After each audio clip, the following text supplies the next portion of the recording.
encore une fois an bɛ dugawu kɛ halisa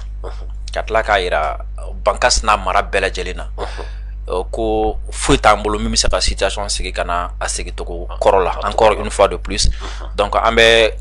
ni waati ninnu kuma ma nɔgɔn kosɛbɛ parce que mɔgɔ somɔgɔw tanyalen a somɔgɔ fagalen ni fagatogo la donc k'a fɔ k'i bɛ kuma a ko kan a ma nɔgɔn kosɛbɛ parce que a tigi bɛ n'i lamɛn n t'a dɔn i bɛna na min fɔ pour que min bɛ se k'a to a tigi bɛ se ka a somɔgɔw ka saya k'a b'a kun ou bien k'a bɛna na fɛn dɔ k'a la donc an bɛ hakɛto ɲini kɛ u fɛ kosɛbɛ mais n y'a fɔ tuguni n bɛ se k'a kan an ka analyse kun ye pour que mɔgɔ bɛ se ka nafa sɔrɔ a la ka kɛ ka u yɛrɛ dɛmɛ voilà an bɛ se ka kisi ni ɲɔgɔn wɛrɛ ma cogo min na quoi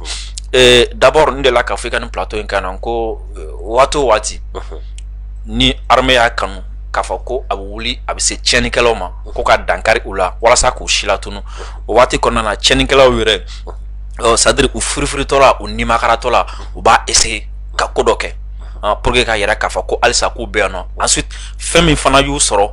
gɛlɛya min y'u sɔrɔ digi min kɛr'u la u b'a essayer waati dɔ la k'a fɔ ko b'u ta sara donc o ta sara kɔnɔna la ni yɔrɔ min ka fɛgɛn u bɛ taga bin o yɔrɔ de kan yɔrɔ min ka fɛgɛn bi o yɔrɔ jumɛn o ye civil ye parce que marifa ti olu bolo olu ma formation kɛ yɔrɔ min ka girin bi o ye jumɛn o ye sɔrɔsi kunda ye alors que normalement ni sɔrɔsiw de bɛ ɲɔgɔn na i m'a faamu fɔlɔ an bɛɛ kun b'a ye u kun bɛ taga sɔrɔsiw de attaquer u bɛ camp de attaquer u bɛ embuscade de da u b'a fɔ ko fɛn t'u ni civil cɛ voilà u b'a fɔ ko ni fɛn t'u ni civil ni ɲɔgɔn cɛ u bɛ na yɛrɛ waati dɔ la u kun bɛ taga u bɛ balo di civil ma u bɛ fɛn wɛrɛ di civil ma mais n'i y'a ye sisan u tɛ se k'u attaquer armée la parce que u ka position falenna u ka niveau falenna maintenant sisan comme armée bɛ ka population de kɔlɔsi maintenant n'i bɛ fɛ ka se armée ma n'i sera population ma c'est comme si ni i sera armée ma olu ka faamu la maintenant attaque minnu kɛra Bankas mara kɔnɔna la ani attaque minnu kɛra yɔrɔ wɛrɛ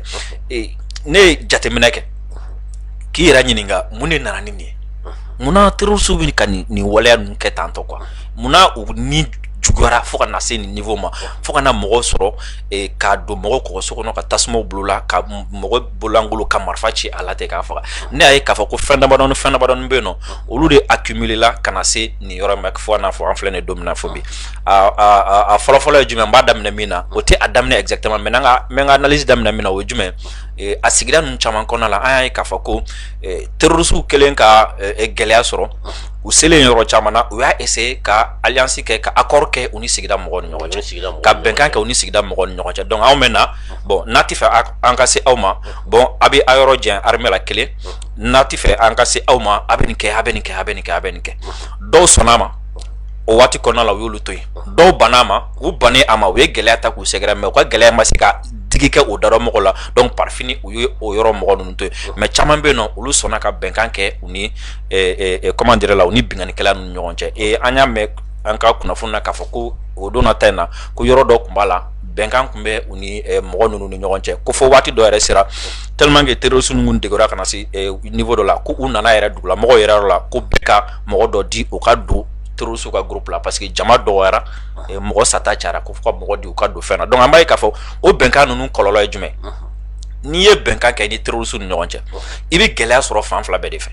i m'a faamu i bɛ gɛlɛya sɔrɔ armée ka fan fɛ parce que terroriste a dogobaga a lakanabaga o bɛɛ bɛ jate i n'a fɔ tiɲɛnikɛla i m'a faamu mais armée ni terroriste danfara ye jumɛn ni armée bɛ taga i minɛ k'i sɛgɛsɛgɛ k'a lajɛ n'a sɔrɔ i ye ninnu dɛmɛ donc n'i kan ka kiiri n'i taara kasobonba la bi i b'a mɔgɔ caman sɔrɔ yen n'i taara fan wɛrɛ fɛ i b'a mɔgɔ camanba sɔrɔ yen mais terroriste ta ye jumɛn n'i ye bɛnkan kɛ i ni olu ni ɲɔgɔn cɛ ni u hakilila k'i ye bɛnkan in bɔrɔtɔ olu tɛna k'i minɛ k'i don kaso la olu bɛna k'a fɔ de k'u bɛ n'u ta sara la parce que k'i y'u janfa ou bien parce que k'u y'u ka fɛnw fɔ armée an y'a ye o don na attaque la an ye kunnafoniya caman sɔrɔ min bɛ taga o fanfɛla fɛ k'a fɔ ko le fait que kɔsɛ in na armée ye opération ba kɛ o yɔrɔ in na yen nɔ quoi a zone kɔnɔ yen nɔ maintenant o opération in kɔnɔna la u caman bolila caman donna Burkina caman taara fan wɛrɛ fɛ caman taara u ka wɛrɛ daw la parce que dɔw bɛ yen nɔ olu bɛ bɔ kɔfɛ dɔw bɛ yen nɔ i b'a sɔrɔ yɔrɔ man jan sigida yɛrɛ la quoi donc olu mɔgɔ n'a gɛlɛyara dɔɔni bɛ u to u ka fanfɛla la komi bɛɛ bɛ ɲɔgɔn dɔn dugu bɛ ɲɔgɔn dɔn quoi i m'a faamu donc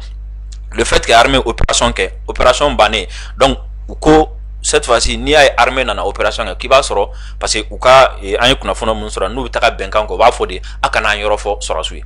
i m'a faamu a kana an yɔrɔ fɔ faamaw ye quoi donc maintenant olu bolo n'i ye a ye armée sera ka na opération kɛ ka se nin niveau ma c'est que i b'a sɔrɔ sigida mɔgɔw de ye sɔrɔsiw wele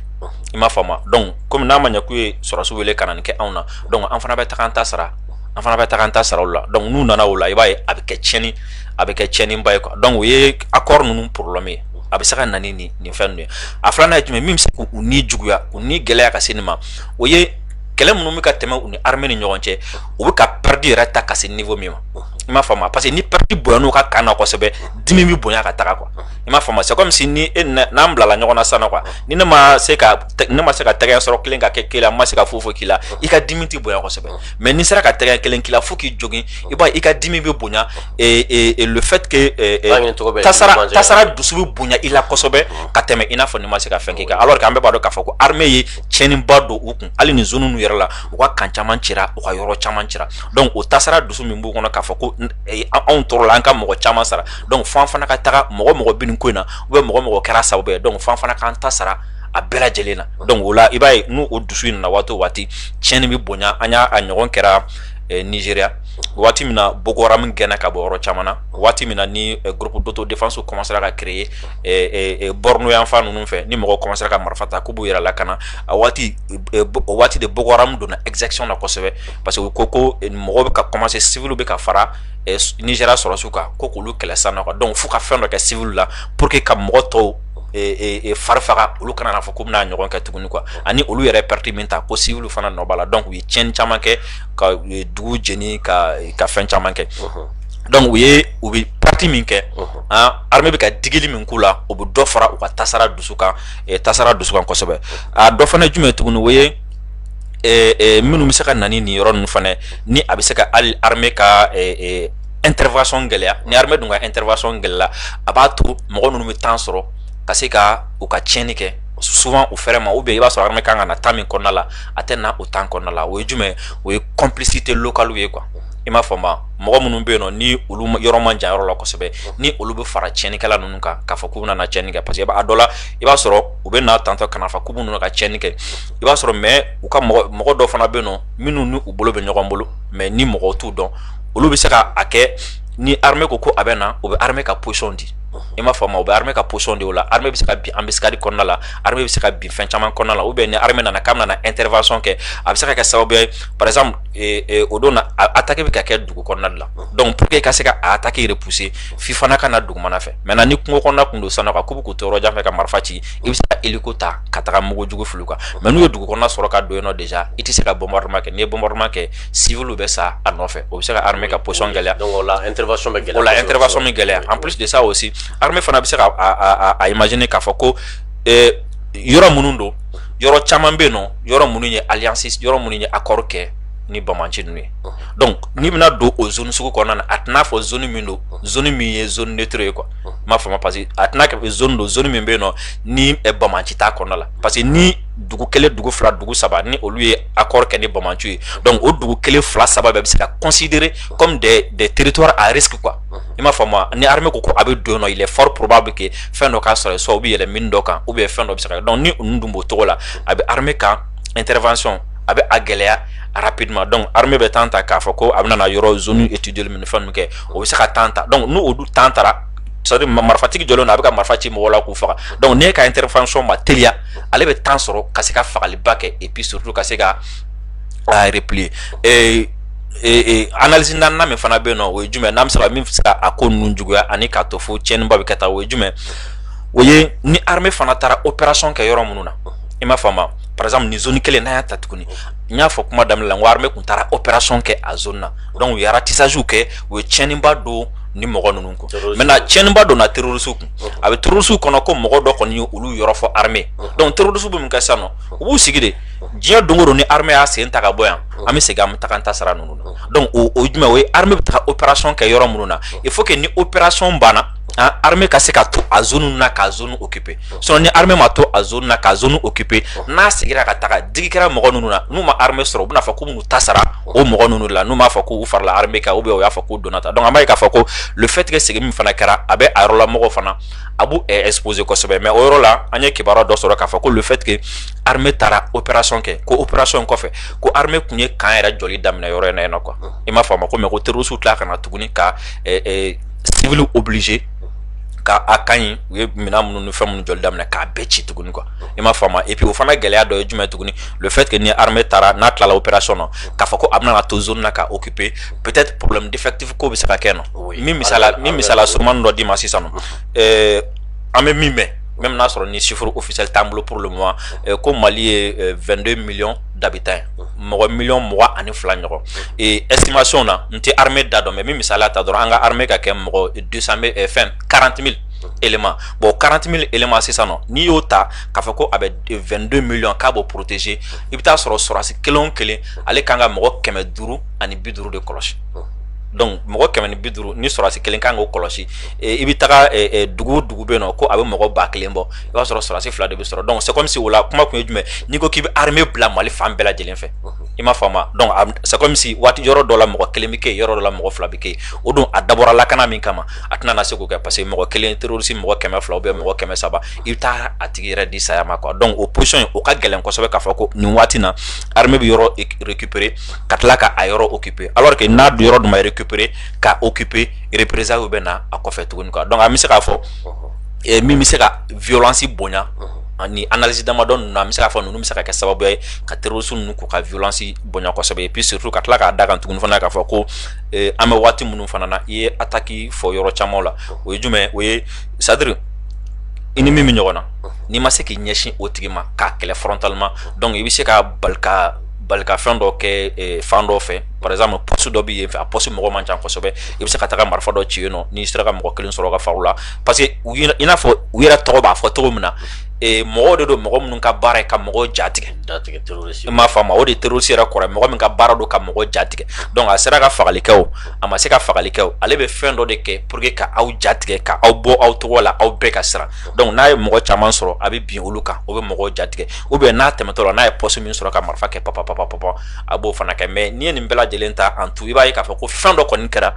terroriste la ima fama bandula bamanchinu na fendo de kera ula femi be no peut-être a nyoron en depuis ko ndamena a nyoron kunte keola ima fama donc digi kerula donc en retour cette fois-ci o fana ba fa ko o na fendo peut-être tagale nyafe attaquer yere kerato mna amesika do kona la ka don wala wala mais diri mo chama be ka min fo o yele ka fo est-ce que jamana maraba o tajete mne bi ni manque d'effectif de don ka essayer ka se ka recrutement ke kosobe parce que waso demsen chama ne be mbi muna benelo ka se ka don armée la bi ka se ka jamana servi ni effectif ko lo est-ce que wati ma c'est ça ka essayer effectif ko sigi 5 ans oui même temps fana nous na dugu kono ya photo men lo be don dugu kono bo be na o be opération ke bo o tla dugu la mo tolimi est-ce que fana ke danger de dugu la mo non no fo abe risque bonya ça c'est clair abe risque bonya mais na fait mes recrutement aurait problème du manque la armée a annoncé transition comment dire la phase flana ou bien phase flana ka fako ou be fait ka mo ba mo nyoron recruter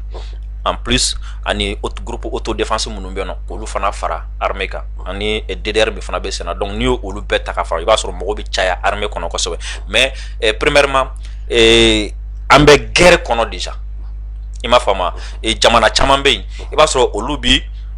recrutement ke ka formation ke ka équipement ke ka kele kono ima fama andu mi kele la déjà donc on obligé lendo ka recrutement ke ima fama ka formation ke ka tla ka taka kele fana ke to ima fama et puis kele fana kele te ka tla ka victoire fana soro kono na tugun donc terrorisme ba chene kala tna tandi aw ma kwa recrutement ke olubi to ko ka chene ke nu ya soro watu bitara ke sunu recrutement bi sena amika kumi fo watu na mo be formation na yoro chamana ni ma fli niveau bela police ou gardo mo be formation na gendarmerie mo be formation na ni wati do rekara la do bora téléphone donc formation mais sana o ya agela folay ambe kele konna la donc itira mo recruter ka a former ka ta keleke ka tla ka gagner ka fo kibi sagona surasi soro o wati konna o ma no we folay flana jume we jamana yere ka la halay ma foma parce que ni ko recrutement etita mo ta tendoron quoi ibi mo kele minta abo former de ma foma ça demande un coup na la formation na a tigi yere a donner faut ka taka semima musaka do fana be do la ça aussi ça fait o fana coup de tukuni quoi a sabana jume sorasi ni ama sorasi fini mba kana hotel marfa mba bolo de do ni marfa ta bolo sorasi te donc marfa fana be di ama ensuite ana bolo na fond donc o fana be jatemine ka en termes de budget en termes de revenus de l'état état jamana ka soro bi niveau jumena jamana bi jumen soro ani jamana rebe la hala jumena pour que aka se ka recrutement mbake donc ni se bati jamana ati se ka recrutement mbake mais ni se ba bay wati mina abi se ka recrutement mbake en plus de ça aussi moi je pense à un moment donné encore mo ko nye faire d'autres jumen parce que ni a jatemine bi an bɛ yɔrɔ min n'a fɔ bi armée ka fanga yɛrɛ ti a ka caya ye to kosɛbɛ bilen an bɛ waati kura minnu kɔnɔna la mais armée ka fanga ye a bɛ se ka sigilen to ka yɔrɔ jan kɛlɛ minnu kɛ o de ye armée ka fanga ye diɲɛ yɛrɛ kɔnɔ nin waati ninnu na quoi o ye jumɛn o ye drone avion ani radariw ni o fɛn caman donc ni olu cayara sisan nɔ donc a bɛ se ka kɛ sisan nɔ poste kelen yan nɔ o kelen bɛ se ka Bamako bɛɛ ta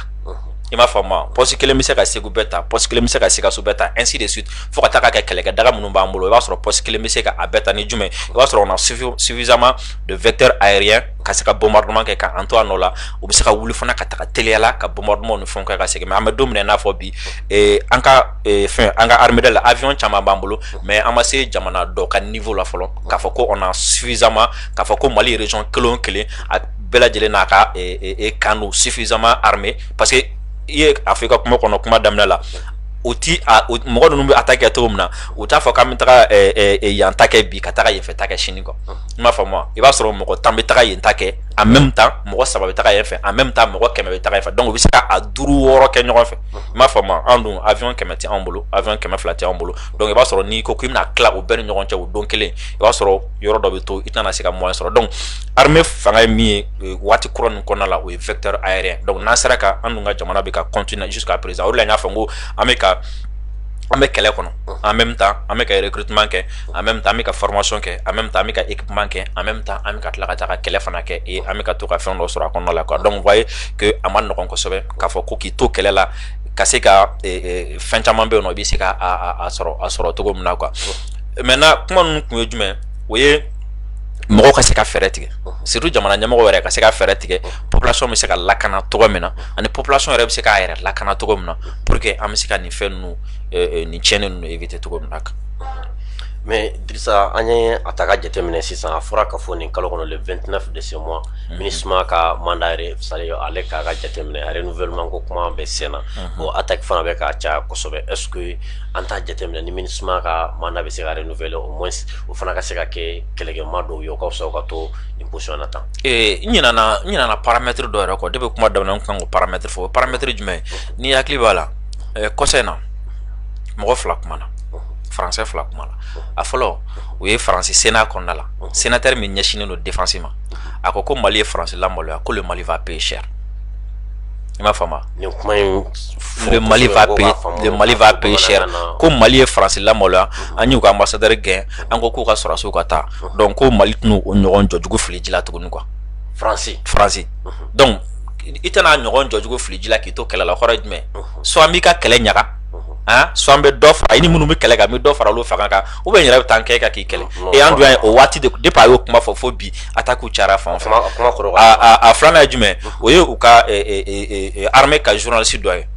en quelque sorte armée ka porte-parole do ko ni Faransi y'i retiré ni Mali sɔrɔsiw sera ka victoire sɔrɔ Menaka zone ninnu fɛnw na o b'a yira k'a fɔ ko Mali bɛ se k'a sɔrɔ Faransi tɛ wa n'o kɛra groupe minnu bɛ yen nɔ olu bɛ fanga sɔrɔ wa n'o kɛra fana a bɛ yira k'a fɔ ko Faransi kun bɛ yan nɔ jaa nafa tɛ a la donc o fana kuma kɔrɔ ye jumɛn donc n'o kɛra o bɛ Faransi humilier kosɛbɛ donc o fana kuma kɔrɔ ye jumɛn donc ni Faransi taara an ka yɔrɔ ɲagami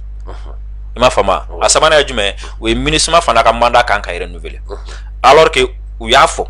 ko MINUSMA tɛ se k'a yɛrɛ lakana ni Faransi sɔrɔsiw ma MINUSMA lakana o de la hali MINUSMA yɛrɛ bɛ ka attaquer sisan mandat ye renouveler waati kɔnɔ parce que sɔgɔmada in na mankan MINUSMA kan Kidali mankan kun bɛ sɔgɔmada in na kunu bɛ kuna sini fana u ka sɔrɔsi kelen fana fagara o yɔrɔ dɔn na donc mankan bɛ bonya ka mankan bonya ka MINUSMA yɛrɛ bila insécurité kɔnɔna na pour que a ka yɛrɛ k'a fɔ ni Faransi sɔrɔsiw mana MINUSMA sécuriser MINUSMA tɛ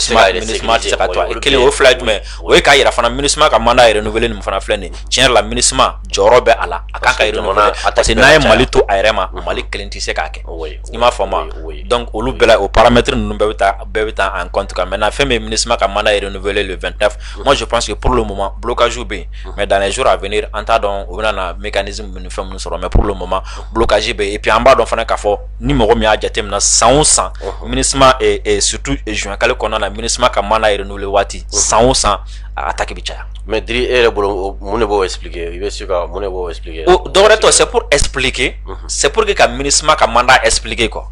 i m'a fɔ ma MINUSMA ka présence voilà MINUSMA ka présence expliquer quoi ko MINUSMA ye maintien de la paix o kɔrɔ jumɛn ko MINUSMA bɛn ko pour que ka na ni basigi de ye quoi i m'a faamu parce que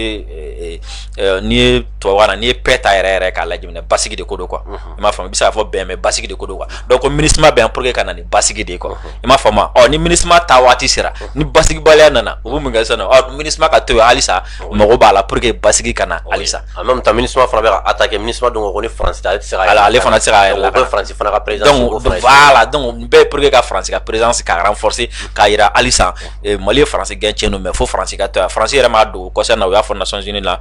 Conseil de sécurité la ko olu bɛ fɛ ni Mali jɛna ni a ye Barkhane ka to ka na MINUSMA sécuriser sur le terrain et vous voyez que ça n'a pas marché an ka ministre ye jaabi di o yɔrɔnin bɛɛ k'ale tɛna se ka jɛn ni o ye quoi.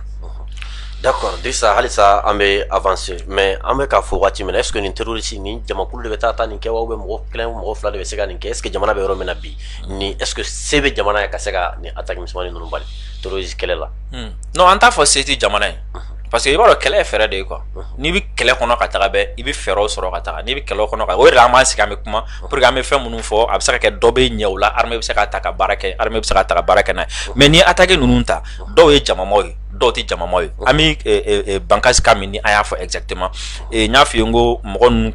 an ye kunnafoniya caman sɔrɔ k'a fɔ k'u bɛ tasara pɔsuru kɔnɔna la i m'a faamu parce que an ye kunnafoniya dɔw yɛrɛ sɔrɔ k'a fɔ k'u nana mɔgɔw fara ɲɔgɔn kan k'u bɛna na réunion kɛ i m'a faamu donc jama faralen ɲɔgɔn kan u commencera ka tiri kɛ tiri kɛ mɔgɔw kan donc u caman nana i m'a faamu u caman nana o la parce que u bɛ fɛ ka tiɲɛniba kɛ n'i bɛ fɛ ka tiɲɛniba kɛ u bɛ caya mais yɔrɔ dɔw la u tɛ caya yɔrɔ dɔw la o ye jumɛn o ye n'u bɛ fɛ ka poste ninnu ni u bɛ fɛ ka bamanciya wale kɛ mais a ko tɛ ta kosɛbɛ ka mɔgɔw jatigɛ dɔrɔn pour que k'a dɔn k'u bɛ yan par exemple n'o ye poste de contrôle ninnu ou bien poste de péage ninnu i b'a sɔrɔ mɔgɔ 3 mɔgɔ 4 souvent i b'a sɔrɔ o cayalen mɔgɔ 10 u bɛ se ka na u b'u tɔɔrɔ jan fɛ ka cili kɛ pop après n'u yɛrɛ y'a dɔn k'a fɔ ko tasuma dɔ bɔra ou bien tiɲɛni dɔ kɛra yan fɛ après u bɛ boli u bɛ taga quoi donc a bɛ dépend attaque suguya la a bɛ dépend zone na ani a bɛ dépend u bɛ laɲini min nɔfɛ i m'a faamu yɔrɔ dɔ bɛ yen nɔ i b'a sɔrɔ u bɛ taga juste pour que ka fɛn dɔ kɛ a ka fɔ ko terroriste ye ko dɔ kɛ a ka fɔ ko terroriste bɛ yan pour que ka yen yɔrɔ mɔgɔw ka u hakili kana sigi mais yɔrɔ dɔ bɛ yen nɔ u bɛ taga pour que ka tiɲɛniba yɛrɛ de kɛ soit dimi dɔ b'u kan k'u ta sara o la ou bien yɔrɔ dɔ bɛ yen nɔ mɔgɔ dɔ bɛ fɛ ka mɔgɔw gɛn ka bɔ yen nɔ yɛrɛ de ou bien yɔrɔ dɔ bɛ yen nɔ u mago bɛ sigi yɔrɔ yɛrɛ de la ka sigi yen quoi donc cette fois ci u ye attaque d'envergure n'u mago bɛ sigi yɔrɔ la ka sigi yen ou bien n'u bɛ fɛ k'u ta sara donc o la u b'u ka moyen fɛn fɛn b'u bolo u b'a bɛɛ de bila en jeu cette fois ci ka taa o attaque sugu ninnu kɛ ensuite a dɔw fana la min bɛ se ka ala to ni u kunbɛli bɛ gɛlɛya o ye jumɛn n'a sɔrɔ ni mɔgɔ bɛ bɔ yɔrɔ wɛrɛ la ka na i m'a faamu i bɛ se ka taga tigi kunbɛn ou bien n'a bolila k'a bɛ se ka taga taa yɔrɔ la i bɛ se k'a tigi gɛn ka taga minɛ quoi mais mɔgɔ min nana tiɲɛni kɛ yɔrɔ min na n'a sigiyɔrɔ ni tiɲɛni kɛ yɔrɔ man jan ɲɔgɔn na a tigi tunu ka di quoi a ka fɔ a tigi tunu ka di quoi i b'a sɔrɔ a bɛna na tiɲɛni kɛ papa ale ka so yɔrɔ man jan ou bien a ka dugu yɔrɔ man jan o de la il est très important a ka fɔ mɔgɔw ye k'a fɔ ko c'est à dire waati dɔ sera quoi yɔrɔ dɔ bɛ yen parce que waati caman an bɛ kunnafoniyaw sɔrɔ an bɛ mɔgɔ dɔw ka kunnafoniyaw sɔrɔ k'a yira k'a fɔ yɔrɔ dɔ bɛ yen nɔ jusqu'à présent olu bɛ mɔgɔ tiɲɛnikɛla ninnu olu b'u bisimila u b'u bɛrɛbɛrɛ u b'u ka marifaw dogo u bɛ fɛn minnu kɛ donc tant que ni olu fana bɛ sen na a ka gɛlɛn kosɛbɛ parce que ni nin sugu ninnu kɛra sisan nɔ par exemple ni armée ka communiqué ta u ko mɔgɔ dɔw b'a la k'olu identifiera tiɲɛnikɛla ninnu na ko mɔgɔ dɔw b'a la minnu dɔnna donc o kɔrɔ ko minnu dɔnna la c'est à dire dunan tɛ i m'a faamu ni n ko dunan tɛ o kɔrɔ ko dugu yɛrɛ mɔgɔ dɔ don mais o kɔrɔ ko mɔgɔ minnu don u visage dɔnnen don k'a fɔ k'u bɛ nin tiɲɛni ninnu kɛ quoi donc armée bɛna olu ɲini donc maintenant o sigida minnu bɛ yɔrɔ ninnu na yen kɛlɛ minnu bɛ yen nɔ o kɛlɛw ka fɔ ka ban joona ensuite mɔgɔ fana bɛ yen nɔ quoi ko olu bɛ terroriste ninnu bisimila u b'u jabala ninnu fɛnw kɛ tant que ni o ma ban kɛlɛ bɛ gɛlɛya parce que ni armée ko k'a bɛna bouger ni hali même ni attaque ba in kɛlen kɔfɛ mɔgɔ minnu identifiera ni armée a essayé k'a fɔ k'a bɛ t'u nɔfɛ cogo sugu dɔ la i bɛna tila ka mɔgɔw bɔlen tuguni ka na tuguni ko armée bɛ ka exaction kɛ k'u taara baga mɔgɔw ma u sigiyɔrɔ la ka taga mɔgɔw faga alors que u ma baga mɔgɔ ma a sigiyɔrɔ la mais u taara mɔgɔ dɔ de y'i sen dɔ ko dɔ la a man kan tɛ k'a sen dɔ ko min na donc i b'a ye o bɛ kɛlɛ in gɛlɛya kojugu maintenant fura bɛ se ka sɔrɔ a la o n ye min fɔ sisan par exemple ni dɔ farala effectif kan i m'a faamu par exemple n'i y'a fɔ n ko territoire kɔni ka bon sɔrɔdasi tɛ se ka yɔrɔ bɛɛ occuper o tɛ se ka kɛ quoi i m'a faamu mais ni dɔ fara effectif ka kelen ani n'an ye moyen baw sɔrɔ i m'a faamu n'an ye moyen baw sɔrɔ o la an bɛ se ka kɛlɛ caman kɛ ɲɔgɔn fɛ ani an bɛ se ka kɛlɛ kɛ yɔrɔ jan fɛ ɲɔgɔn fɛ ensuite ani ni sigida mɔgɔw yɛrɛ sera k'a faamu n'u sensibilisation caman kɛra ni mɔgɔw y'a faamu k'a fɔ ko tiɲɛ yɛrɛ la nin ko minnu filɛ nin ni anw b'a la tiɲɛna nafa t'a la quoi parce que n'i y'i sigi k'i miiri k'a fɔ ko ka bɔ 2012 la ka na bi la i jɛɲɔgɔn fɛn fɛn bɛ yen ko a tigi donna terrorisme la hali n'a sɔrɔ a ye fɛn sɔrɔ ni 90% ma sa 99% sara ibna e ka fa ko voilà ibna e ka fa non ni fin ti fin labanta na nga bonna ka do ko yora la parce que à un moment donné il faut que olu fana ka famu et puis à un moment donné ibna famu yere ka fa ko tiens la ni ko nti ko labanta il va falloir que aka bola ka donc o baro be kesina o koro mais armée côté armée o ka bara be continuer kaka keleke côté civil o fana sensibilisation me continuer kaka keleke ani côté négociation fana o jume mo munun be no n'a sɔrɔ olu ta ti terrorisme c'est-à-dire u ka terrorisme ninnu i b'a sɔrɔ dɔw bɛ yen nɔ olu bɛ se ka sama ka bɔ a la quoi i b'a sɔrɔ kɛlɛ bɛ sigida dɔw ni ɲɔgɔn cɛ ou bien o fɛn ninnu ni olu caman sera ka bɔ a kɔnɔna la an bɛ se ka nɔba sɔrɔ k'a kɛ kɛlɛ in na. D'accord. Maître, est-ce que l'armée fana ka intervention ma suma tuma dɔw la parce que i b'a dɔn ni attaque la mɔgɔ caman y'a fɔ an ɲɛna k'a fɔ k'olu ye c'est-à-dire olu ye armée alerté a mɛnna dɔɔni k'a fɔ nin yɔrɔ ninnu na sigana ko bɛ yen a bɛ waati jan bɔ o fɔ ka n'a kɛ tuma dɔw la est-ce que an ka armée fana ka intervention a ma suma tuma dɔw la. non souvent depuis waati jan bɛɛ b'an yɛrɛ ɲininka nin na quoi pourquoi ni armée welela u tɛ taga directement ka taga intervention surtout nin n'a fɔra ko alerte mɔgɔ ninnu y'a daminɛ depuis 16h depuis fo le lendemain de mɔgɔw nana mais ne kɔni ka faamu la et c'est-à-dire zone yɛrɛ bɛ se ka zone bɛ se ka jouer armée ka intervention teliya ni a sumaya kan i m'a faamu par exemple n dɔnbaga dɔ bɛ yen olu ka dugu la bingannikɛlaw de la ka na bin olu kan i m'a faamu ka n'u ka misi bɛɛ cɛ ka taga ni a ye u ye armée alerté même pas 1 heure armée nana u ye mɔgɔ ninnu poursuit fo k'u ka misiw minɛ a waati a kuma yɛrɛ fɔra télé la k'a fɔ ko armée taara misi 300 misi 400 ɲɔgɔn o attaque teliyara mais nin na a fɔra ko ni intervention sumara mais ne ka faamuya la ne y'a ye a zone fila tɛ kelen i m'a faamu zone dɔ bɛ yen nɔ o bɛ jate minɛ i n'a fɔ n y'a fɔ cogo min na ko zone risque mais tɔgɔ wɛrɛ b'a la quoi voilà tampon tɛ zone risque do quoi c'est à dire entrée man ca nin yɔrɔ la entrée man ca nin fanfɛla fɛ ani yan an jugulamɔgɔ man ca nin fanfɛla fɛ quoi dugu yɛrɛ la quoi par exemple n ye zone min fɔ n'u taara fɛn minɛ dugu tɛ yen ko minnu ye accord kɛ ni terroriste ye dugu tɛ yen fana ko dugu min considéré len k'a fɔ ko terroriste sigiyɔrɔ don alors que yen fɛla la dugu dɔw bɛ yen nɔ minnu ye accord kɛ ni terroriste ye dugu dɔw bɛ yen nɔ minnu ni terroriste ye baara kɛ donc a fila la i b'a sɔrɔ a fila kɛcogo bɛ se ka intervention teliya ou bien a bɛ se ka intervention suguya cogo min na par exemple dugu minnu bɛ yen nɔ sisan e bɛ fɛ ka bɔ yan nɔ par exemple an filɛ nin yɔrɔ min na sisan e bɛ fɛ ka bɔ yan ka taga mɔgɔ dɔ surunali don sisan quartier na ɲamakɔrɔ sisan i m'a faamu mais i y'a mɛn k'a fɔ ko tiɲɛ la ko badalabugukaw ko i fɛlenba tɛ yen kosɛbɛ ko dɔw bɛ badalabugu n'olu y'u sɔrɔ u b'i faga i y'a mɛn fana k'a fɔ ko dɔw bɛ quartier Mali la n'o y'u sɔrɔ k'olu bɛ faga quoi donc yen tagali tɛ se ka teliya a n'a sɔrɔ n'i y'a mɛn k'a fɔ ko tiɲɛni dɔ kɛra yɔrɔ jumɛn de Bangoni na sisan nɔ mais sira kan tiɲɛ na dugu tɛ yen i jugulamɔgɔ bɛ yɔrɔ min na quoi parce que i jugulamɔgɔ bɛ yɔrɔ min na i bɛ fɔlɔ ka précaution ta fɔlɔ n tɛmɛtɔla nin yɔrɔ in fɛ est ce que fɛn dɔ tɛ se k'an sɔrɔ yan n tɛmɛtɔla nin yɔrɔ in fɛ est ce que an bɛ se ka tɛ se ka da ɲɛ donc i b'o olu o précaution minnu ta a bɛ se ka kɛ o bɛ yɔrɔ dɔ ta teliya a bɛ se ka kɛ o bɛ yɔrɔ dɔ ta sumaya mais ensuite de toute la façon an ti ka retard de expliquer i m'a faamu parce que je sais pas armée yɛrɛ bɛ se k'a nafa k'a bɛ n'o expliquer parce que ni mɔgɔ kɔni wulila k'a fɔ ko mɔgɔ bɛ ka sa moi je pense que min kɔni kan ka kɛ o ye ka taga intervention rapide kɛ surtout ko mɔgɔ ni tora la mais ne bolo min bɛ se ka teliya ani min bɛ se ka sumaya o bɛ se ka kɛ nin yɔrɔ ninnu ye quoi parce que ni zone min don jugu ka ca a zone na donc a progression man teli kosɛbɛ parce que waati dɔ la i bɛ wuli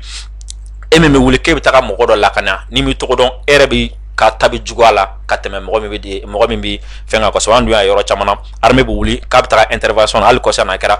armée bɛ wuli k'a bɛ taga intervention na sira fɛ armée bɛ bin embuscade kɔnɔ yen nɔ i m'a sɔrɔ i b'a sɔrɔ u bɛ mine dɔw da ou bien mɔgɔ dɔw dalen don ka armée kunbɛn donc armée bɛ bin embuscade kɔnɔna na a tɛ se ka taga ninnu sauver ensuite armée yɛrɛ bɛ tila ka perte ba ta tuguni quoi donc an bolo peut-être olu bɛ se k'a ye a ko kɔnɔna la quoi mais c'est l'armée qui est mieux placée pour que k'a ɲɛfɔ an ɲɛna k'a fɔ ko o donna cas kɔnɔna na mun de la de 16h fo ka na se le lendemain ma u ma intervenu est-ce que avion de kun kan ka taga intervenu mais condition météo kun ma yan bon de toute façon c'est à l'armée k'a ɲɛfɔ mun de la et puis moi je pense que c'est même normal armée k'a ɲɛfɔ mɔgɔw ye mun de la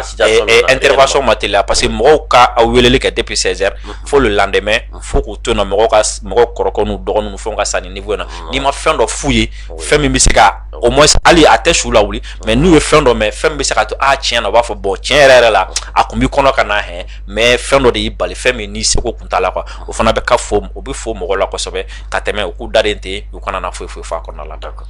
sisan n'o bɔra yen an ye jamana marabagaw ka communiqué n'o ye gouvernement ka communiqué gouvernement ka communiqué yɛrɛ la e bɛ se ka mun de faamu gouvernement ka communiqué la d'abord gouvernement ka communiqué in kɔnɔna la i b'a ye k'a fɔ ko tiɲɛni bonyana kosɛbɛ parce que gouvernement ka communiqué la o ye mɔgɔ 132 de fɔ 132 morts 132 morts donc o ye tiɲɛni bonya kosɛbɛ o b'a yɛrɛ k'a fɔ ko fɛn min don ko denni kun tɛ i m'a faamu et puis i b'a ye fana ka gouvernement ka communiqué kɔnɔna la hali n'a sɔrɔ n'u ma taga a don u ye fɛɛrɛw kɛ ko in kɔfɛ ka wuli ka jɔ dɔ kɛ pour que ka tiɲɛnikɛla ninnu ka u ɲini k'u minɛ parce que gouvernement tɛ se ka identifier kɛ k'a sɔrɔ sɔrɔsiw tɛ se ka a identifier k'a fɔ ko tiɲɛnikɛla nin b'a la k'a sɔrɔ u ma wuli ka b'u nɔ la ka taga ɲɛɲini quoi parce que moi même j'ai information dɔ sɔrɔ la parce que depuis kunun de délégation ministérielle dɔ tun kan ka taga Ogosagu fɛn hakɛto non voilà Jalasagu plutôt u bɛ taa Bankas ensuite u bɛ taga Jalasagu mais a délégation danna Mopti pourquoi parce que armée tun bɛ intervention na quoi avion tun bɛ ka pylône fɛnw kɛ mugujugu fili ensuite u tun bɛ ratissage ni fɛnw na quoi donc u ko temps kɔnɔna la a ma ɲi ministre k'a fɔ k'u bɛ taga ka bombardement ni ratissage ni fɛnw tɛ sɔn donc k'u ka to fo ratissage ka ban fɔlɔ donc i b'a ye communiqué fana kɔnɔna la armée y'a yɛrɛ k'a fɔ ko wulikajɔ u bɛna continuer k'a kɛ non seulement fɛn en envergure bonyana mais wulikajɔ u bɛna continuer k'a kɛ ensuite ani minnu yɛrɛ y'a kɛ u ye dɔw dɔnya a la déjà i b'o dɔn communiqué in kɔnɔna la et puis communiqué in fana kɔnɔna la i b'a ye k'a fɔ ko armée y'a yira fana k'a fɔ ko malgré que nin bɛ ka kɛ mais ale bɛna hakili to adamadenya hakɛw la o kɔrɔ jumɛn o bɛ kɛ ka peut-être kɔfɛmɔgɔw de jaabi minnu bɛ yen nɔ à chaque fois ni armée wulila k'a fɔ k'a bɛ taga nin fɛn ninnu kɛ u bɛ exaction kɛ c'est pour que k'olu fana jaabi k'a fɔ non non armée tɛna taga kunfɛ armée tɛna wuli dɔrɔn ka taga mɔgɔ minɛ k'u da k'u kan tigɛ mais non a bɛna taga opération min na a hakili bɛ adamadenya hakɛw la a mago bɛ hakɛ fana caman na quoi donc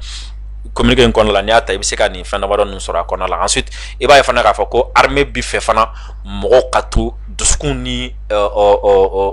c'est-à-dire dusukun ka to ɲɔgɔn bolo halisa quoi et yan bɛ profiter ka fɛn dɔ fɔ vous savez ni ko gɛlɛyara waati min de ne bolo o de ye soutien kɛ waati parce que nin na c'est-à-dire ni mɔgɔ bɛ maloya ni mɔgɔ bɛ démoraliser ni mɔgɔ bɛ fari bɛ faga ni mɔgɔ bɛ décourager a bɛ daminɛ armée yɛrɛ la fɔlɔ quoi parce que nin ko in b'olu de tɔɔrɔ fɔlɔ ka tɛmɛ bɛɛ kan mun na parce que olu de bɛ ka minɛn san olu de bɛ ka taga kɛlɛ kɛ olu de bɛ ka sa olu de bɛ ka bana olu de bɛ ka kɔngɔ a bɛɛ kun ye jumɛn ko ka mɔgɔw kisi saya ma olu bɛ ka mɔgɔ minnu kisi saya ma olu k'a mɛn k'a fɔ ko mɔgɔ 132 sara olu la a b'u tɔɔrɔ non seulement a b'u tɔɔrɔ a bɛ se niveau yɛrɛ dɔ la a bɛ dɔw fari yɛrɛ faga quoi a bɛ tɛmɛ fari faga f'a bɛ dɔw lamaloya f'a bɛ kɛlɛ yɛrɛ saliya don dɔw la quoi et moi je pense que o waati la an kan ka dɔ fara u moral kan k'a yir'u la k'a fɔ ko mɔgɔ si ka laɲini tɛ nin i m'a faamu an bɛ kɛlɛ de la gɛlɛya bɛ se ka na nɔgɔya bɛ se ka na mais nin de kan ka kɛ sababu ye aw ka dɔ fara aw ka farifoni kan ka taga jugu ɲini ka jugu kɛlɛ nin waati de la aw kan ka dɔn k'a fɔ ko jamanadenw mago tɛ aw ka farifaga la jamanadenw mago tɛ k'a fɔ ko aw ka maloya jamanadenw mago bɛ mun na o ye n'a ma ɲɛ k'a fɔ ko mɔgɔ si tɛ se ka tiɲɛnikɛla bali kɔni k'a fɔ ko tiɲɛni foyi tɛ k'i ka jamana la mais jamanadenw mago bɛ min na o ye ni mɔgɔ tiɲɛni kɛ a ka dɔn fana k'a fɔ ko n'i ye tiɲɛni kɛ fɛn dɔ b'i sɔrɔ fɛn dɔ b'i sɔrɔ jamana kɔnɔ la voilà wulikajɔ bɛ kɛ fɛn dɔ bɛ i sɔrɔ quoi parce que Siribe a bɛ se ka kɛ ko min bɛ se k'anw yɛrɛ sɔrɔ a bɛ se ka kɛ a b'an sɔrɔ bi a ye minnu sɔrɔ bi mɔgɔ si kun t'a dɔn k'a fɔ k'a bɛ minnu sɔrɔ sini a bɛ se ka kɛ an fana don mais sinikɛnɛ a bɛ se ka kɛ mɔgɔ wɛrɛ don quoi mais jamanadenw bɛ fɛ ka min ye dɔrɔn o ye même n'a sɔrɔ jamana minnu ka bon ni Mali ye attaque bɛ kɛ Amérique attentat bɛ kɛ yen nɔ France attentat bɛ kɛ mais an bɛ fɛ ka min dɔn yan ni mɔgɔ y'a essayer k'a fɔ k'u b'a kɛ armée tɛna n'a sigi armée bɛ wuli ka taga a tigi ɲini ka tiɲɛni fana don a tigi kun kosɛbɛ donc jamanadenw bɛ fɛ u k'o posture de ta et puis nin fana de ye waati jamanadenw kan ka u ka soutien bonya armée yɔrɔ la parce que nin waati de u mago bɛ jamanadenw ka soutien na yɛrɛ la parce que c'est comme si i ye mɔgɔ bɛ baara dɔ la sisan quoi a bɛ ka ɲɛ a bolo a bɛ ka ɲɛ a bolo quoi bon o waati tɛgɛra fɔ ou bien o waati soutenir ça rapporte pas grande chose quoi mais waati min ne a tigi bɛ ka difficulté dɔ sɔrɔ n'a y'a ye k'a fɔ malgré que ale bɛ ka difficulté sɔrɔ mais halisa i bɛ ka pousser tuguni ka encourager voilà ka encourager donc a tigi bɛ dusu sɔrɔ halisa tiɲɛni min kɔni kɛra a tɛna se k'o bɔ yen sa mais hali n'a b'a yɛrɛ faga a b'a yɛrɛ faga de quoi pour que minnu y'a kɛ soit a bɛ se k'u sɔrɔ ou bien a ɲɔgɔn wɛrɛ kana kɛ tuguni donc moi je pense que nin de ye waati nin tɛ armée lagosi waati nin tɛ armée dɔgɔya waati quoi nin de waati min na n'an kan ka armée encourager k'a fɔ ko n'u mago bɛ minɛn min na u k'a ɲini halisa u mago bɛ effectif min na u k'a ɲini halisa fɛn bɛ jamanadenw ka dɛmɛ ni Ala sɔnna ma u tɛna dɛsɛ a la quoi. D'accord an y'a mɛn fana k'a fɔ ko an ka jamana ɲɛmaa n'o ye son excellence colonel Assimi Goïta ye k'a ye 3 jours de deuil national k'a y'o décrété kunun fana. Oui c'est normal parce que il faut que k'a yɛrɛ k'a fɔ ko min kɛra a ma bɛn jamana ma il faut que k'a yɛrɛ fana a ye minnu sɔrɔ jamanadenw de don il faut que a ka yɛrɛ fana k'a fɔ ko jamana hakili bɛ u la quoi minnu sara adamadenw de don jamana de kan ka u lakana mais tɔɔrɔ y'u sɔrɔ donc tɔɔrɔ mun b'u kan faut que k'a tɔɔrɔ tila jamana bɛɛ ni ɲɔgɔn cɛ même si ne bɛ se k'a fɔ ko je présente mes condoléances mais min dɔgɔnin sara ne tɛ se k'o ka douleur ɲɔgɔn santi dimi min b'o la ne tɛ se k'o dimi ɲɔgɔn santi mais ne bɛ se ka min kɛ o ye compassion ye o de ye deuil national ye ka jamana bɛɛ ka jɛ ka fara ɲɔgɔn kan k'a fɔ ko ka min kɛra tiɲɛna a y'an bɛɛ tɔɔrɔ a y'an bɛɛ de fana sɔrɔ voilà a y'an bɛɛ de fana sɔrɔ même n'a sɔrɔ ni an tɛ se ka su lawuli même n'a sɔrɔ n'an tɛ se ka banabaatɔ furakɛ ni an da ye mais tiɲɛ yɛrɛ la an b'an ka dusukasi yira ka se ne ma n'a sɔrɔ ni fɛn wɛrɛ kun se bɛ an ye an kun b'o kɛ mais nin waati na min se bɛ an ye o ye nin ye en attendant que an ka se wɛrɛ sɔrɔ donc deuil national ninnu dabakun dɔ ye et puis en plus a ka dɔn fana ni bɔra k'i jɔ jamana kɔnɔ dɔrɔn a ka dɔn ko dɔ kɛra jamana kɔnɔ ko min tɛ ko bɛn ta ye a ka dɔn ko jamanadenw bɛ niveau min na o dusukasilen don jamanadenw bɛ niveau min na o tɔɔrɔlen don donc o de ye deuil national kun ye et c'est très normal aussi. D'accord. Disa kuma bɛ ka se a kuncɛyɔrɔ la nka sani ka kuma kuncɛ kuma d'i ma yala ni dugu ninnu min attaquera se o bɛ degun kɔnɔ kosɛbɛ kosɛbɛ e yɛrɛ bolo jamana marabagaw k'a ka se ka dɛmɛ jumɛn de ta ka ninnu sɛgɛrɛ teliya la joona joona. Dɛmɛ fɔlɔ o ye lakana ye i m'a faamu wa o ye dugu tɔ minnu bɛ yen ko se ma kɛ olu ma fɔlɔ mais ni olu ni ninnu ka lahala ma jan fɛɛrɛ ka kɛ joona olu bɛ se ka sécuriser cogo min na ensuite attaque in yɛrɛ kɛra yɔrɔ min na an ye mɔgɔ dɔ bɔra ka kuma k'a fɔ halisa o mɔgɔ bɛ lakana na i m'a faamu wa olu ka lakana ensuite gɛlɛya ye minnu sɔrɔ dɔw wulila ka b'u sigiyɔrɔ la dɔw somɔgɔw sara mɔgɔ minnu somɔgɔw sara moi je pense que hali n'an tɛ se ka banbaatɔw lawuli mais u minɛcogo a bɛ se ka dɔɔnin bɔ dimi na par exemple mɔgɔ min den fila sara ou bien mɔgɔ min ka musokɔrɔba sara ou bien mɔgɔ min ka cɛkɔrɔba sara voilà u ka so bɛɛ jɛnna voilà u ka so bɛɛ jɛnna voilà u ka so bɛɛ jɛnna et puis en plus de ça aussi non seulement k'a ka so jɛnna fo a tɛ ka obligé ka taga deli de kɛ ka tila ka balo tuguni i b'a ye a bɛ jamana nɛgɛ bɔ a tigi la i tɛ se ka foyi ɲɛna jamana ko la ko bɛ da o la tuguni quoi i tɛ se ka foyi ɲɛmɔgɔ ka ko la ko bɛ da tu parce que o b'a ye non seulement ale kun kan ka lakana a ma lakana mais gɛlɛya y'a sɔrɔ mɔgɔ si mana dɛmɛ gɛlɛya fana kɔnɔna tuguni donc a mɔgɔ ninnu kan ka dɛmɛ parce que surtout tiɲɛnikɛla ninnu ye ko dɔ kɛ o de la ne ko n ko tiɲɛna tasara dusu kun b'u kɔnɔ tiɲɛni dusu kun ma o ye jumɛn c'est à dire u ye butigi fɛn fɛn kun bɛ yɔrɔ in na k'u y'a ye u y'a butigi bɛɛ jeni et puis hali mɔgɔ minnu fagara a butigitigi de ka ca kosɛbɛ o kɔrɔ ye jumɛn ka kɔngɔ bila yɔrɔ la quoi u nana seulement o ye dugu attaquer mais dugu balo bɛ sɔrɔ yɔrɔ la ka tila k'a bɛɛ jeni o kɔrɔ ye jumɛn an ma da attaquer dɔrɔn ma dɛ aw kɔni tɛ dumuni yɛrɛ sɔrɔ ka dun tuguni quoi donc o b'a yɛrɛ k'a fɔ u mago bɛ balo la u mago bɛ balo la jamana ka hakili to a la u mago bɛ fɛn caman wɛrɛ la jamana ka ye u kɛrɛfɛ nin waati na a kana kɛ tile kelen balo ye quoi parce que waati dɔ la fana bɛ to ka kɛ ni tiɲɛni kɛra yɔrɔ min na mɔgɔ bɛ taga jamanaden bɛ ɲɛ b'u la mais une semaine après i b'a sɔrɔ taa yɔrɔ t'u bolo bilen dumuni t'u bolo bɛɛ lajɛlen bɛ ɲɛnabɔ ça aussi c'est pas bon aussi surtout min ka gɛlɛn ma kosɛbɛ o ye a ma se yɔrɔ minnu na fɔlɔ vraiment fɛɛrɛ ka kɛ joona quoi walasa a kana se o yɔrɔ ninnu na parce que déjà ni kuma in daminɛ min na o yɔrɔ bɛ yɔrɔ caman na quoi yɔrɔ caman bɛ yen nɔ i b'a sɔrɔ o ni situation sugu ninnu ma jan kosɛbɛ donc fɛɛrɛ ka ɲini ka a mɔgɔw lakana en attendant que solution wɛrɛ ka sɔrɔ a la. D'accord Diri sani ka kuma kuncɛ kuma di ma an balima caman ka welekan sera ma dɔw yɛrɛ ɲinanga a mɔgɔ ka ca kosɛbɛ k'a fɔ olu ma se ka min faamu jamana marabagaw u nalen don ka RFI ni France 24 ninnu u nalen don k'olu bɛɛ lajɛlen ka chaîne ninnu suspend komi k'u y'a ye que i ka intervention ka ca RFI la kosɛbɛ kosɛbɛ ko ni an ye ɲɔgɔn sɔrɔ don min ko k'i ɲininka i ka se ka dɔ fɔ fasodenw ye Diri nin kuma cayalen don kosɛbɛ dɛ i t'a essayer ka dɔ fɔ an ye. Olu bɔra a kalama cogo di donc olu bɛ RFI lamɛn ayi bon olu bɛ se ka ba kalama sira caman fɛ parce que dɔ bɔra kalama o ye publication kɛ ko ale ye e kumakan mɛn RFI la ne yɛrɛ bɔra kalama ta. D'accord n'an ka ɲɛfɔ très facile pour que mɔgɔw b'a faamu jamana ye RFI suspend mun na RFI ani France 24 ani mɔgɔ minnu bɛ kɛlɛ la olu ka baarakɛminɛnw de don pour que ka propagande kɛ anw fɛ yen k'an ka jamana opinion manipuler ka jamanadenw manipuler ka jamanadenw révolter ka na état contre la u bɛna o de kɛ anw fɛ donc o de la jamana y'u suspend k'u kana kuma anw fɛ yen parce que mɔgɔ caman b'u lamɛn olu tɛ se ka analyse kɛ u yɛrɛ k'a fɔ nin ye nin fɔ tiɲɛ tɛ ou bien nin ye nin fɔ tiɲɛ don i m'a fɔ n'olu ye min mɛn ninnu da u b'a fɔ ko tiɲɛ don ensuite a bɛ kɛ sababu ye mɔgɔ dɔw fana bɛ yen nɔ u b'u profiter ka taa jamana buruja a sanfɛ donc jamana y'a interdit o kama mais ni an ka jamana ka fanga jateminɛ o ye jumɛn o ye ka adversaire ka force utiliser a yɛrɛ contre la ye i m'a faamu ni RFI suspend anw fɛ yan nɔ sisan donc c'est comme si Faransi tɛ se k'i profiter RFI kɔni fɛ k'a ka propagande kɛ anw fɛ i m'a faamu mais a tɔ ye jumɛn sisan nɔ anw de bɛ se ka RFI utiliser sisan nɔ ka an fana sagola kuma fɔ a bɛ lamɛn yɔrɔ minnu na i m'a faamu. Donc cette fois-ci au lieu que RFI ka kɛ tiɲɛnikɛla an ka jamana kɔnɔ, non a tɛ kɛ tiɲɛnikɛla an ka jamana kɔnɔ, a bɛ kɛ anw kumada ye jamana kɔ kan, parce que minnu b'a lamɛn cette fois-ci o tɛ Mali kɔnɔ mɔgɔ ye dɛ. Et puis an bɛna min fɔ a kan o ye jumɛn, o ye min bɛ jamana arranger. Donc mɔgɔ minnu bɛ kɔfɛ olu b'o mɛn, o b'a dɔn ah tiɲɛna Mali bɛ taa, ah tiɲɛna Mali bɛ taa, ah tiɲɛna Mali bɛ taa. Donc cette fois-ci o ye an ye ka RFI minɛ Faransi la k'a kɛ anw ka kɛlɛkɛminɛ. N'i y'a jateminɛ Mali ka nin kɛlɛ n'i y'a seli nin niveau in na, parce que mɔgɔ minnu bɛ kɛnɛma olu bɛ minnu mɛn an kan, o caman bɛ informer, o caman y'a dɔn k'a fɔ ko an bɛ ko dɔ la k'a sɔrɔ u ni an kelen-kelenna ma kuma quoi. Donc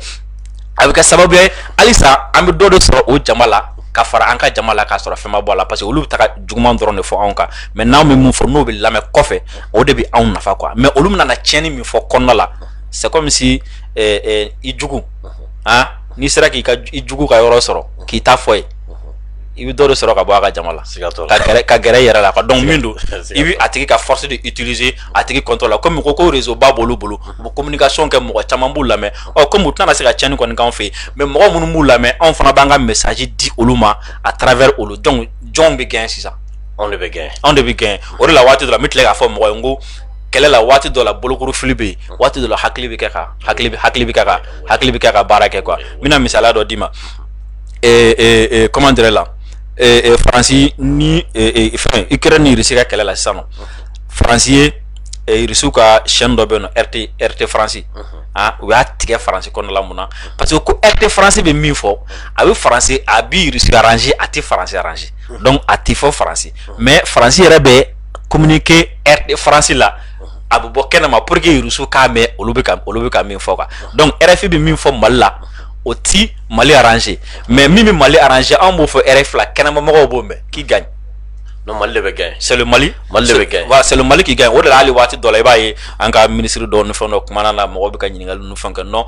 kɛlɛ bɛɛ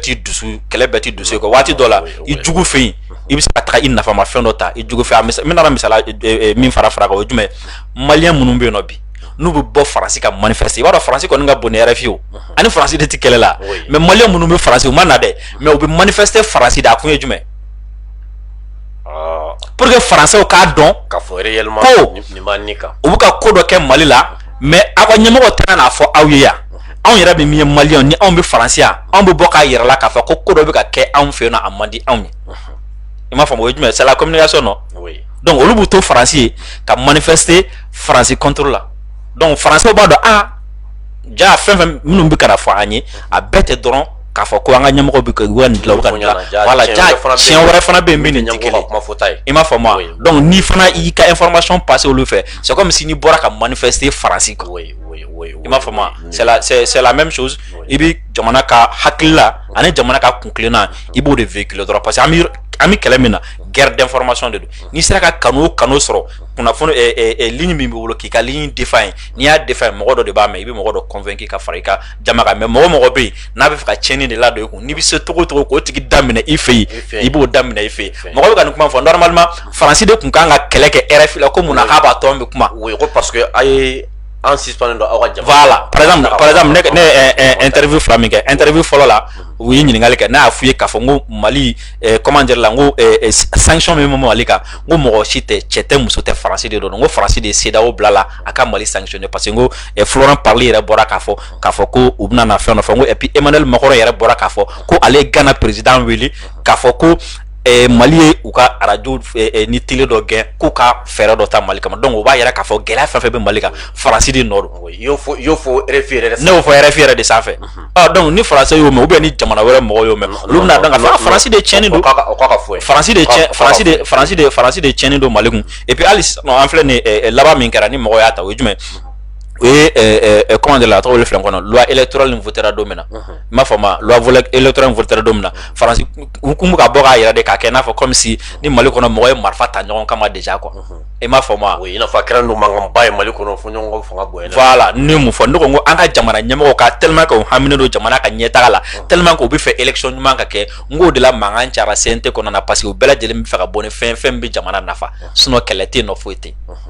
Ni mɔgɔ min y'o mɛn kɔfɛ minnu ja tigɛlen don kɔfɛ ni olu y'o mɛn o hakili bɛ sigi, mais n'i sigi k'i ban ka kuma fana la tuguni, voilà, i bɛ tila ka fɛn fana siran kosɛbɛ, voilà, parce que fɛn dɔ bɛ yen Mali radio so caman bɛ yen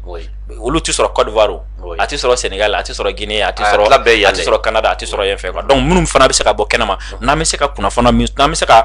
an ka jamana défendre min kɛ no n'o ma min fara an ka jamana kan o t'o bɔ a la kan donc ni RFI ni France de dimina sa France de ka dimi ka taa kɛlɛ kɛ bibi na quoi ko Malien kana voilà ani Mali bɛ kɛlɛ la voilà ani Mali bɛ kɛlɛ la an ka téléso bɛ ka Mali kumakan bɔ an ko cogo di an ko ani France bɛ kɛlɛ la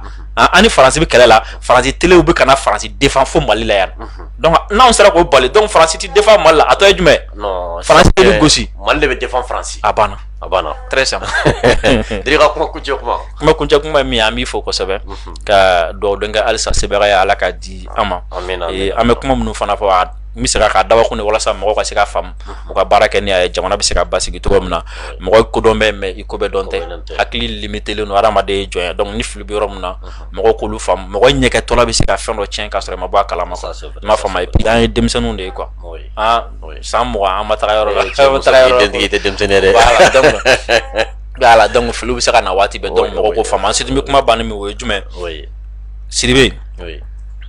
yanni kɛlɛ o kɛlɛ yanni ka don a la kuma o kuma n'i y'a mɛn yanni ka a tigi minɛ a ma a ɲini k'a dɔn fɛn bɛ yen fɔlɔ quoi kuma bɛɛ nin de diri i m'a faamu parce que ni o dɔnna jamana in kɔnɔ